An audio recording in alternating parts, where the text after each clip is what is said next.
Hello, everyone. Welcome into Silent to Courtside. My name is Zach, and today for you, I have a full first round NFL mock draft. The NFL draft is officially less than 2 weeks away, being next Thursday on April 23rd, and this is one of my favorite events in all of sports, to be honest. I love the NFL, I love college football, and this is just the perfect crossover between those two worlds, and I love to really sit down and just look at these prospects and project, how they will turn out, how their career may turn out, 5 years down the line, 10 years down the line, and all that. So I won't waste your time any longer, and let's jump into it. The first overall pick is the Las Vegas Raiders, and this is not going to shock anybody. I think this is the most surefire pick of the draft, and really of any draft in recent memory. I can't imagine any world where the Raiders go with anybody other than Fernando Mendoza. I know, they brought in Kirk Cousins, and that could be enticing to wait and maybe load up on quarterbacks in next year's draft. Next year's draft being, so looks to be so stacked with quarterbacks top to bottom. But that's just not gonna happen. It's gonna be Fernando Mendoza, 100%. So for me, the draft really starts here, number two overall, with the New York Jets. And I think this is a two-horse race between Arvell Reese, the Ohio State edge slash linebacker, and David Bailey, the Texas Tech edge rusher. And although they're often talked in the same vein, people, if you talk about Arvell Reese, you have to talk about David Bailey.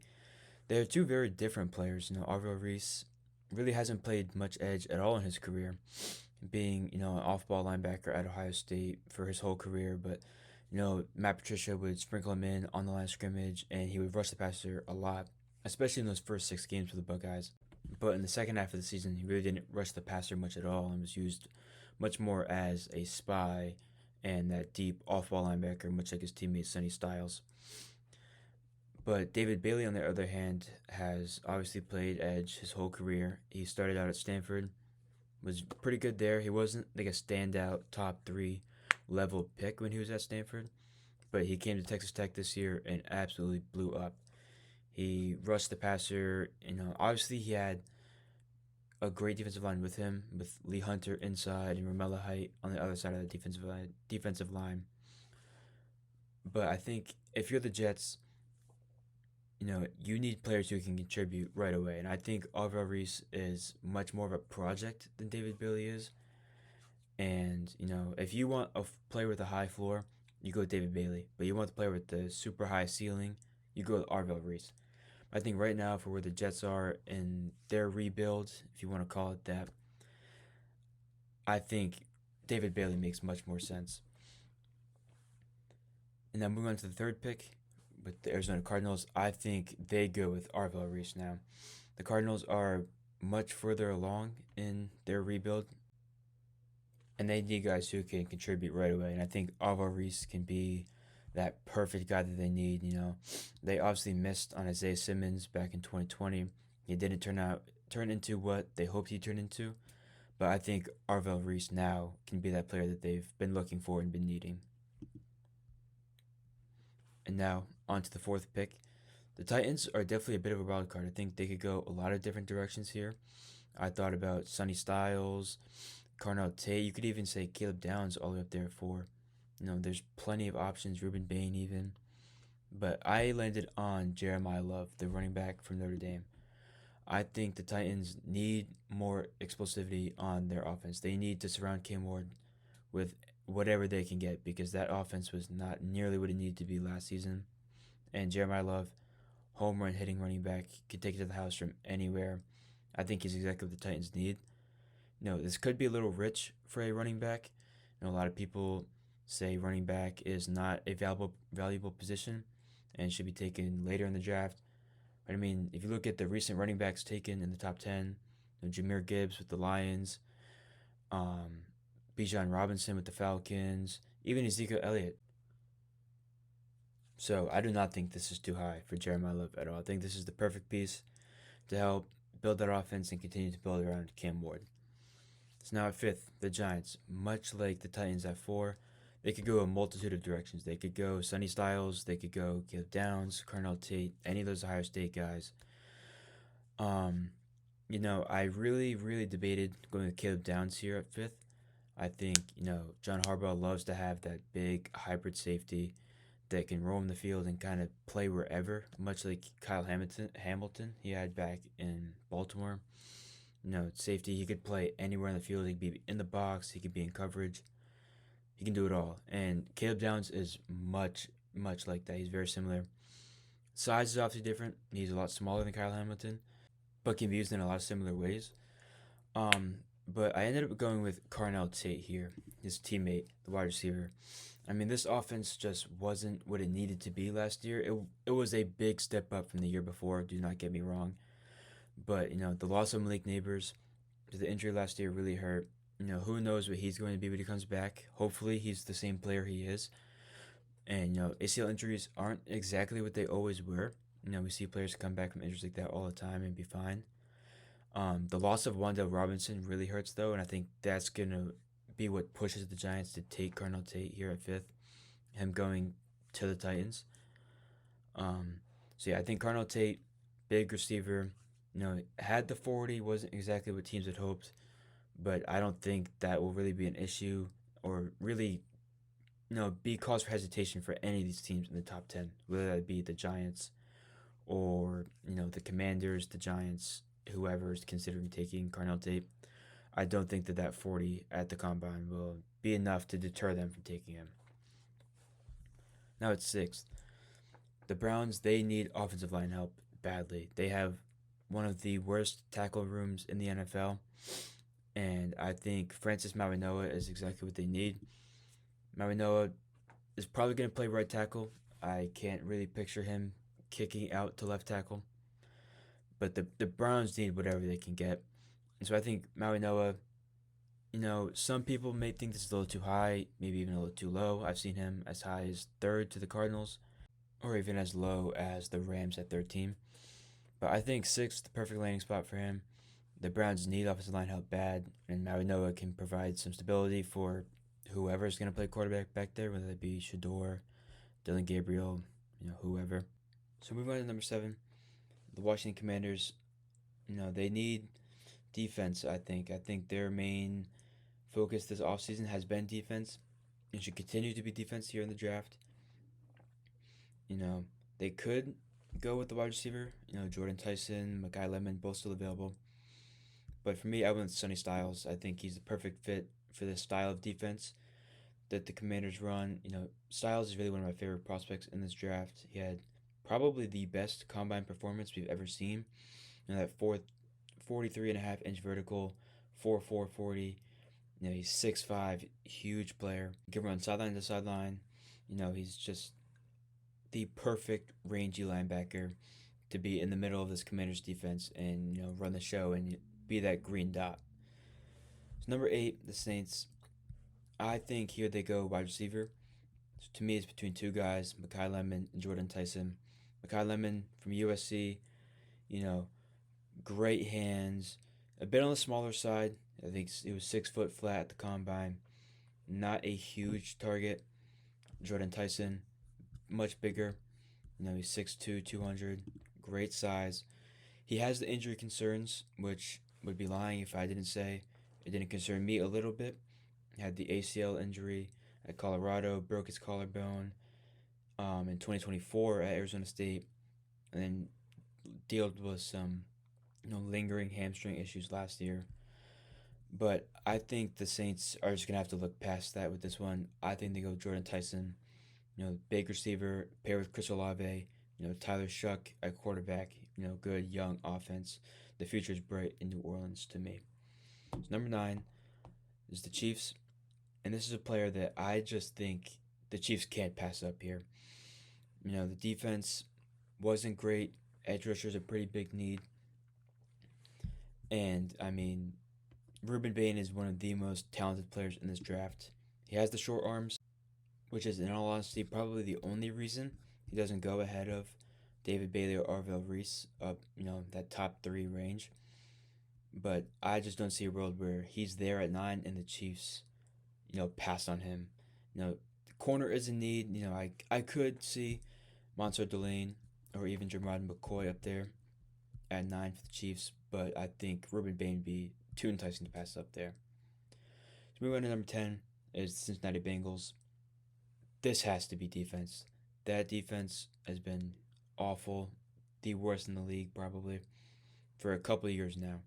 They have that great high flying offense: Joe Burrow, Jamar Chase, T. Higgins, Chase Brown, all that. And I know, the offensive line hasn't been what it has needed to be, but I mean, they need to address defense all levels this draft. And so I think the perfect place to start is by keeping Caleb Downs in Ohio.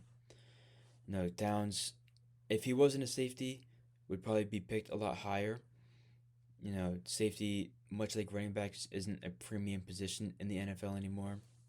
Not really anymore. It never really was.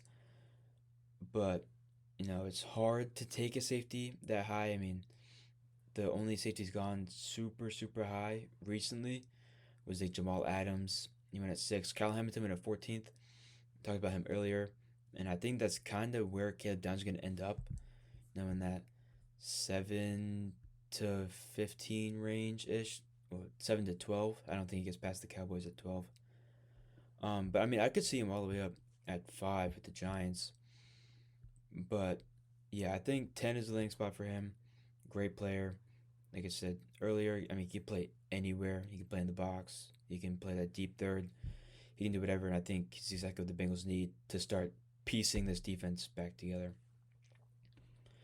And now for the Dolphins, they have two glaring holes in their team to me, and it is wide receiver and DB, corner specifically. But they could use a safety too now that they've traded away Minka Fitzpatrick. So I think, it comes down to two players again. Really three: Makai Lemon, Mansour Delane, and Jermon McCoy. McCoy had the ACL injury. It's hard. He didn't play at all last year in 2025. So he hasn't played since 2024 towards ACL in January 2025. Um, but to me, I think they have the worst wide receiver room in the league since that Jalen Waddle trade. So I think they have to go with Makai Lemon here. With Tyson already off the board, Tate already off the board. I think that Makai Lemon is the move here. This is pretty deep. I like this corner class. They're not going to get a Mansour Delane and Jermon McCoy when they're back on the clock at 30. But, I mean, guys like Avian Terrell and Brandon Cisse, Colton Hood, they will all be there. And even in the second round, I mean, this is a deep corner class to me. Guys like Trayden Stukes, Davison Igbinosun, I love guys like these in the second, third round. So I think they could come around on corners later in the draft. And I think they need to address the wide receiver room right now. So at 12 is the Cowboys. Very similar spot to the Dolphins and the Bengals. Obviously, they don't need a wide receiver like those two teams do, or like the Dolphins do. George Pickens and CeeDee Lamb, great pairing, probably top 3 duo in the league. But yeah, that defense was on par with that Bengals defense last year. It was bad. It was a rough watch. So I think, they have to go defense here, and I think they go with Mansour Delane. With Caleb Downs already off the board, I think they would love to get Caleb Downs at 12, and if he's there, he's a shoe-in for this pick. With him off the board, I think Mansour Delane, the corner from LSU, is who they go with. Debated with Jermod McCoy. McCoy ran a 4.37 at his pro day a couple weeks ago. That is huge for him. And I think he could be the first corner taken over Mansour Delane with that 40 time. If he's beginning to show that he is fully recovered from the ACL surgery back in, like I said, January 2025. So yeah, I still think Delane will be the first corner taken, and I think it'll be at 12 to the Dallas Cowboys. 13 with the Rams. This is originally the Falcons' pick. There was, I believe, the one from the James Pierce trade. They traded for James Pierce at the end of last year's first round. And, I think here, this is a player that could go a lot higher, could go even over Francis Mauigoa at number 6, is Monroe Freeling, the tackle from Georgia. Now, I think he's the perfect fit for the Rams here because I don't think he has to play right away. Freeling, I mean, he's huge. He has all the measurables you could possibly ask for. He's 6'7", 315 pounds. You know, like to see him put on a little bit more weight, but I think that's why the Rams is such a good spot for him, is because he doesn't have to play right away, and he could sit for even his whole rookie season, half his rookie season, whatever, and develop. He's a bit more of a project, which is why I went with Maui Noah at 6 rather than Freeling. It's because he's a bit more of a finished product, a bit more proven. Um, but yeah, I think Freeling will be a great player. I think he will end up being the best player from this class, the best tackle from this class. But I think Maui Noah is just a more surefire pick at 6, and which is what the Browns need right now. They need immediate contributors, where the Rams can afford to kind of sit on Freeling for a little bit. So Freeling there at 13. So number 14, I think this is another great fit, much like Freeling, is Vega Ioane, the Penn State guard. Guard was probably the biggest hole in the Ravens last year. It wasn't pretty at all. And I think Tyler Linderbaum was really, the one shining spot on that interior. Now he's gone. He went to the Raiders. And so I think Vega Ioane is a good fit here at the Ravens. They need interior line. And I think Ioane fills that spot pretty well. And moving on to 15 is the Tampa Bay Buccaneers. Kid Otten is a good tight end. He's a good player. But I just think that they need more. And I think Kenyon Sadiq, the tight end from Oregon, has the opportunity and the ability to be a star tight end in this league. He can be one of the best tight ends in this league, in a few years. He's a great, great pass catcher. He's definitely the best. I'd say he's the best pass catching tight end in this class. Eli Stowers, the tight end from Vanderbilt, has an argument, but I think Sadiq is much more well rounded than him. Sadiq's a much better blocker than Stowers is. But yeah, I think Sadiq fits perfectly with that Buccaneers offense. Baker Mayfield, they just drafted Mike Ibuka last year. Who knows how much longer Mike Evans has left. He's getting up there in age, and so I think the Buccaneers need another pass catcher, and I think Kenyon Sadiq is exactly who they're looking for. Now the Jets at 16. They could go multiple different directions. They had the second pick. I had them taking David Bailey, so I don't think they would take another edge here. They could go quarterback. They could go with Ty Simpson, quarterback from Alabama. But I think this is a little rich for him here all the way up at 16. So I think they go with cornerback Jermod McCoy. Now I think this is a little low. McCoy, I see picked a lot. Even the Rams at 13, the Cowboys at 12, Dolphins at 11.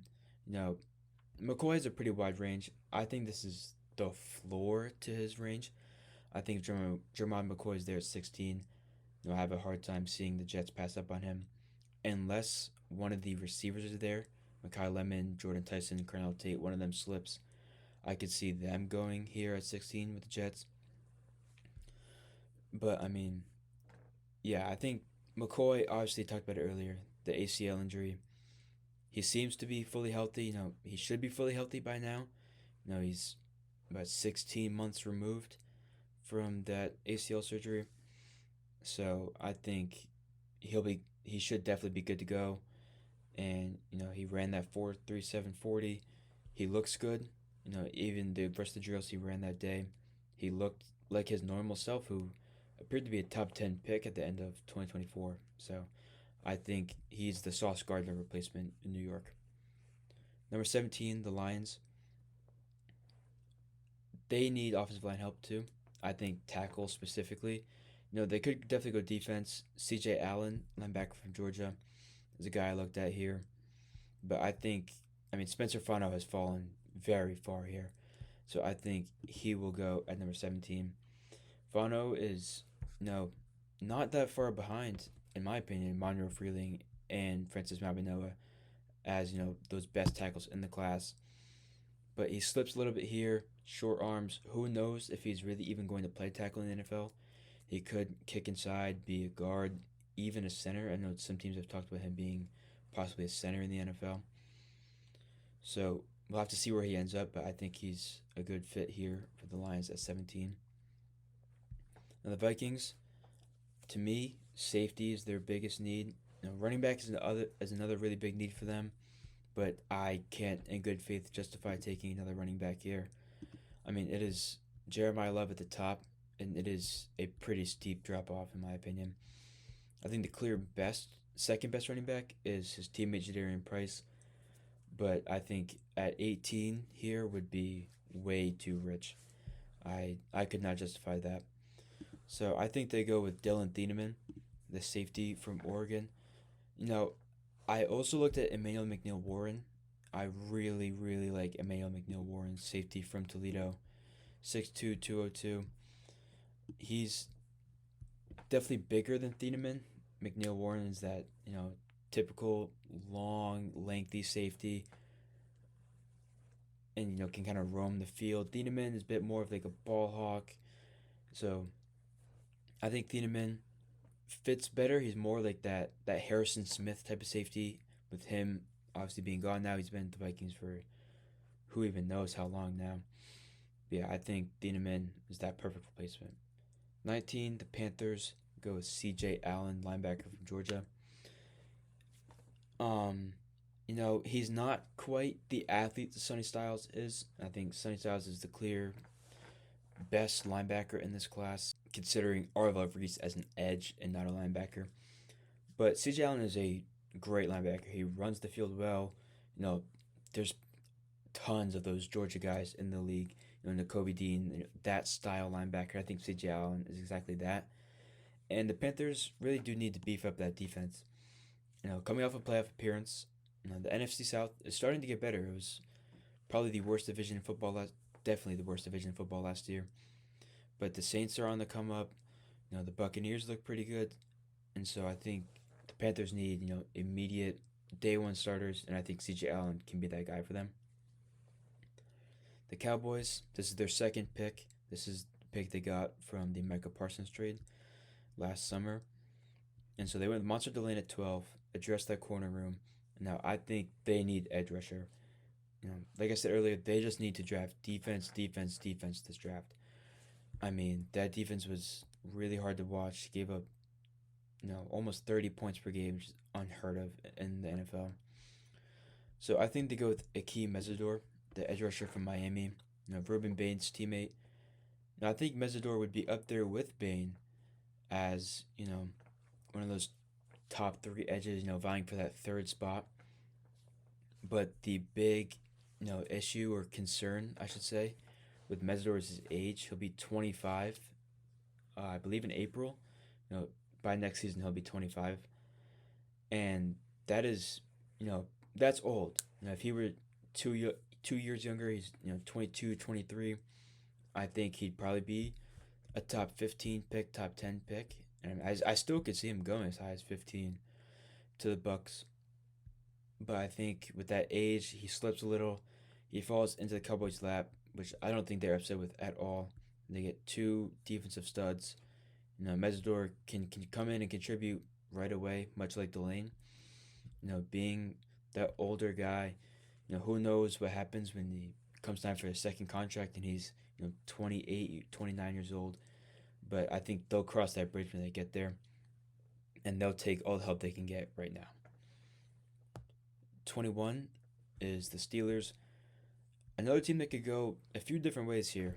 Again, Ty Simpson, he's going to be talked about here. Who knows what Aaron Rodgers' future looks like. They have Will Howard they took last year in the fifth round. Could he be the guy for them? But I think kind of similar to the Jets at 16 that this would just be too rich for a guy like Ty Simpson. I don't think that they would take him this high. I could see them maybe trading back to later in the first round, that 27, 28 range, and taking him. But I think up here at 21, I don't think they would go with Ty Simpson. So I ended up going with his teammate, the tackle, Caden Proctor. The offensive line, it wasn't bad last year. It wasn't great either. I think they could use some touching up, some youth. So I think Caden Proctor at 21 definitely helped the cause. Now at 22, the Chargers is a guy I talked about earlier. I'm talking about Dylan Thiedemann. I think is the safety from Toledo, Emmanuel McNeil Warren. Like I said earlier, you know, rangy guy, really long arms, big wingspan, 6'2". That safety that you compare with Derwin James. You have Derwin James, kind of like Kyle Hamilton we talked about earlier, can kind of roam the field, kind of be wherever. And McNeil Warren can be, that deep safety, that deep third, last line of defense safety for the Chargers. Now at 23 is the Eagles. I thought about wide receiver here. Who knows what's happening with AJ Brown? Is he being traded to the Patriots? Is he staying? Is he being traded elsewhere? Who really knows? Hard to project that here. So I ended up not going with the receiver. I'm kind of going with the assumption that Brown will be there in September for the start of the season. And so I went with Keldrick Falk, the edge from Auburn.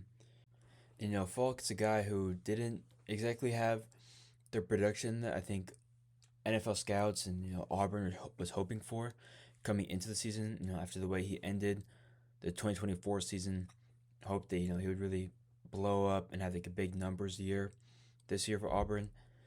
Didn't exactly come to fruition. A lot of things went wrong for Auburn this year. It's not exactly a secret. But yeah, I think he's still a fantastic player. Looks the part. Very lengthy. Long arms, tall. Exactly what you're looking for in that build for an edge. And I think the Eagles have a great track record with developing guys like that, and I think he's exactly what they need. So moving on to the Browns at 24. So I had them taking Francis Mariano at number 6, address the offensive line. And I think they need to, keep hammering away on that offense. And so I think wide receivers the next place they should look. A lot of dropped balls last year. Get again whoever that quarterback ends up being some help. And I went with Omar Cooper Jr., the wide receiver from Indiana.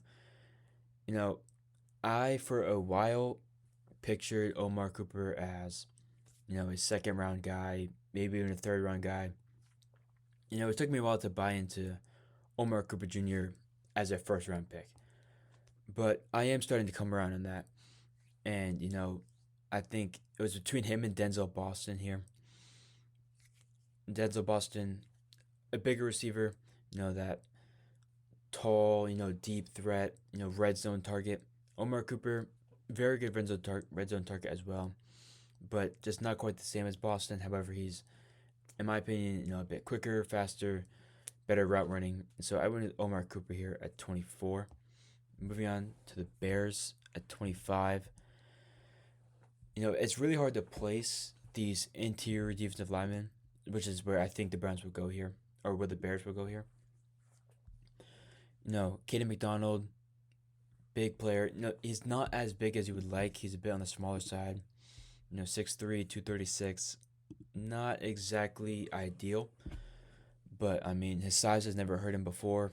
He had some recruiting issues, like Georgia was recruiting him and they didn't love his size, so he went to Ohio State and shut everybody up about that. And so the same thing is kind of happening here. Where he's starting to fall a little bit due to some size concerns. Caleb Banks is another guy who is bigger than McDonald, but he has some injury concerns. That foot injury that held him out for about half of the season last year. It's kind of a lingering thing. So, not the first time he's had one of those. And foot injuries are something that you don't love to see out of those big guys. Those things are hard to deal with. Peter Woods, Kristen Miller, even Lee Hunter, are all guys that I think will go very early second round, late first. And so it's hard to place these guys. I ended up going with Caden McDonald. I think he's the best prospect out of all those guys just listed. I think he's the safest pick, even with the size concerns. So yeah, I went with Caden McDonald at 25. At 26, this is going to start a bit of a run of Clemson players here. You see all these Clemson logos: Avian Terrell, Blake Miller, T.J. Parker, Peter Woods. All guys that really hoped to have bigger seasons last year. You know, Blake Miller aside, he kind of played a bit better than expected. But Terrell, Parker, Woods, they all kind of hoped to have bigger seasons. I mean, the whole Clemson team as a whole really hoped to have a much better season than what transpired. But so yeah, here with the Bills at 26, I went with Peter Woods, a guy pretty similar to Keldrick Falk. Really hoped to have a better year numbers wise. Looked to be maybe a top 10, top 5 pick after the 2024 season. Didn't have the year he hoped to have, Clemson hoped to have, NFL scouts hoped he would have. So he's going to fall a little bit, I think, down here to 26 to the Bills. 27, his rushmate, TJ Parker. Also didn't have a great year numbers wise. Statistically, sacks lower than they were in 2024. But, I think the 49ers snag him at 27. I think he could be a guy that falls into that early second round. There's plenty of guys, really a lot of these Clemson guys, that I could see slipping into that early second round, those first 10 picks on Friday night. But I think TJ Parker goes here at 27. On to the Texans at 28. I mean, that offensive line was a mess last year, has been a mess for a couple of years now. They addressed it pretty thoroughly in free agency, though, I will say. And, it's in a better place than it was, 2 or 3 months ago. I think it could still use some help, though. I think they go with Blake Miller, the Clemson tackle. Miller, like I said, really the only one of these Clemson guys that had a better year than I think they had hoped for. He improved pretty drastically between 2024 and 2025.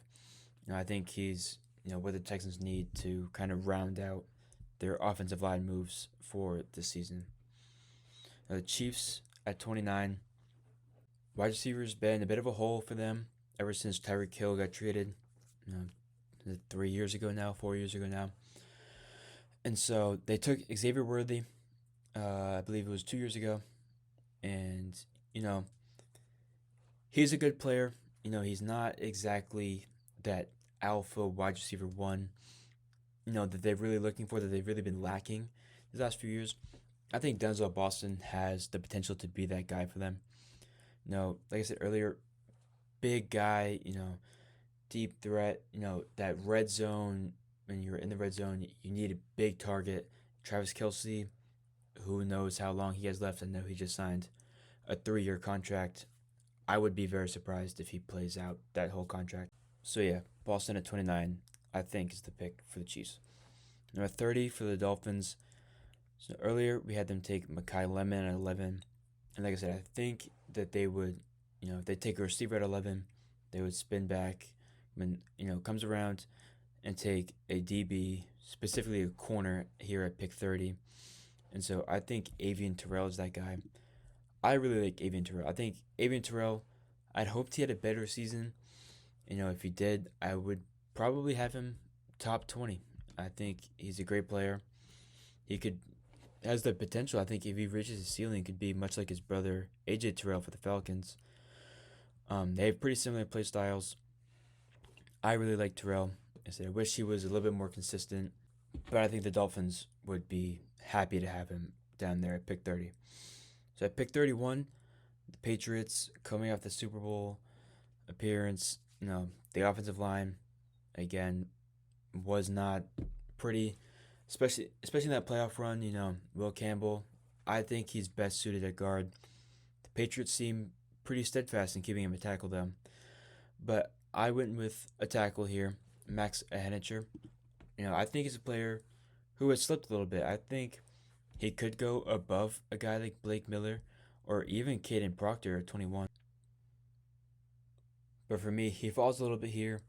I think he finds a home with the Patriots at 31. And finally, to round it out, the Seahawks, they lost a lot of that defense, that great defense from the Super Bowl team. And I think a corner is definitely a bit of a need here with Devon Witherspoon leaving, or sorry, with Tariq Woolen leaving, not Devon Witherspoon.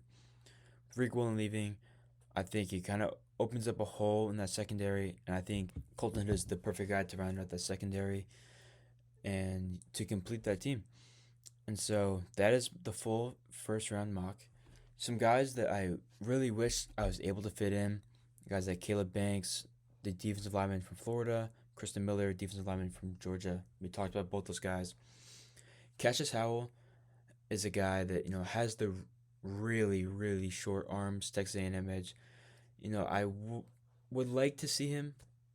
Probably early second round. I don't think he's really a first round talent, especially with those really short arms.